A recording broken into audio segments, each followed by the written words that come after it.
right, the watercolor background is dried and ready for assembly. So once again, we're going to glue it to the front of our card.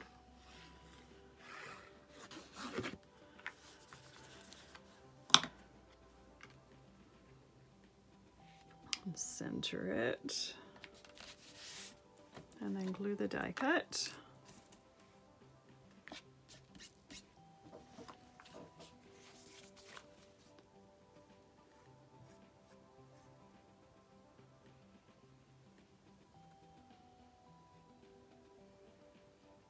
Oops.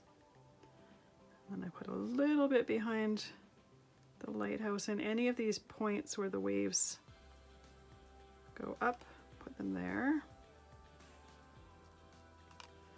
A little bit behind those beams of light, but those aren't as necessary.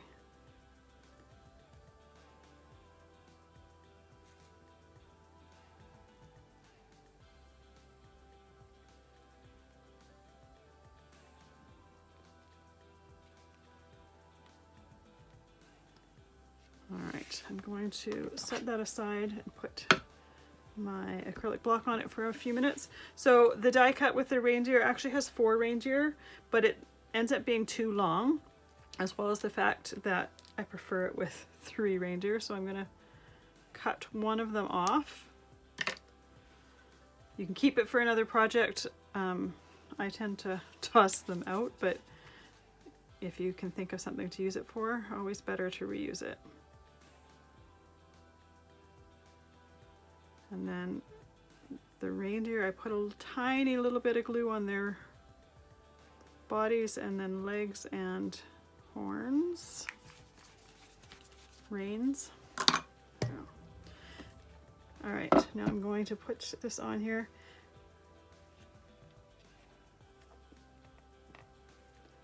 Hold it for a second, and then put my acrylic block back down to hold that in place. Now I'm going to stamp the sentiment. I thought special delivery was perfect for this one. So let me grab my scrap piece of paper.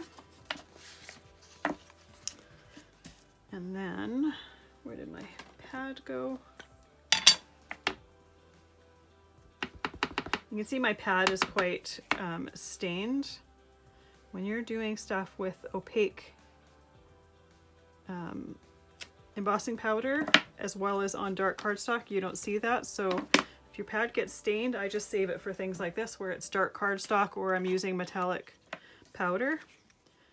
Wouldn't want to necessarily use it on something that has clear powder, just because if it looks a little bit dirty when stamping, you're going to see that through clear powder, but absolutely perfect for this. And then let's emboss this.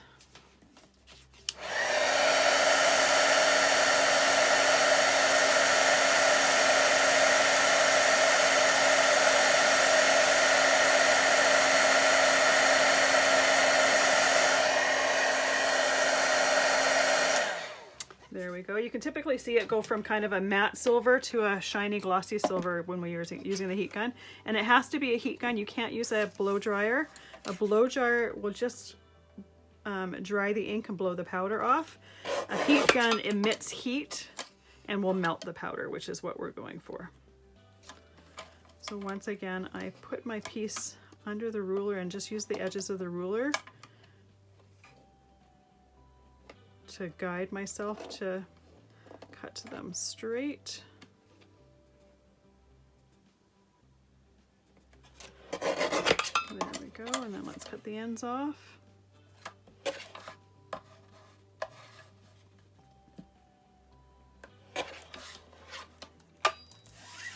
Put those bits aside.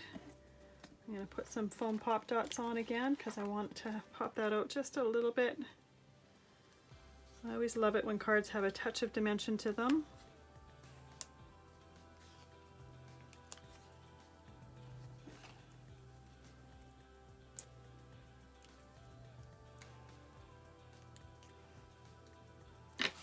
There we go. And then pop that in the corner.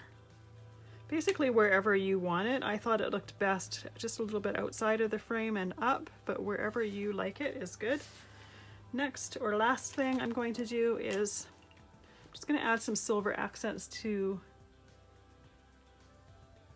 the reindeer and the sleigh, just to tie them in a little bit. You could use like a clear glitter pen as well, that would be nice.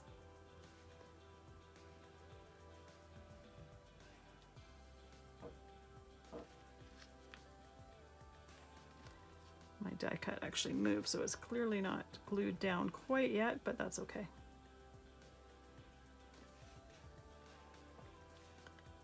And then let's put some on the sleigh here.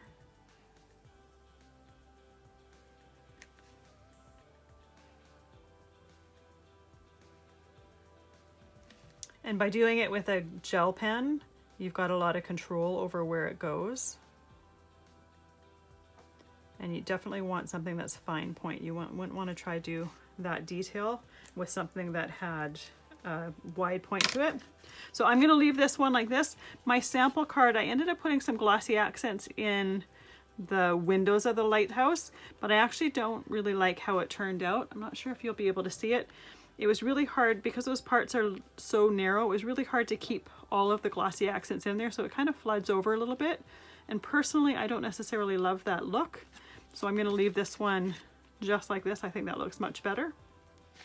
But there you go, our third coastal card. And again, if you didn't want it to be Christmas, just take the Santa and sleigh off, put a different sentiment, or leave the sentiment for the inside.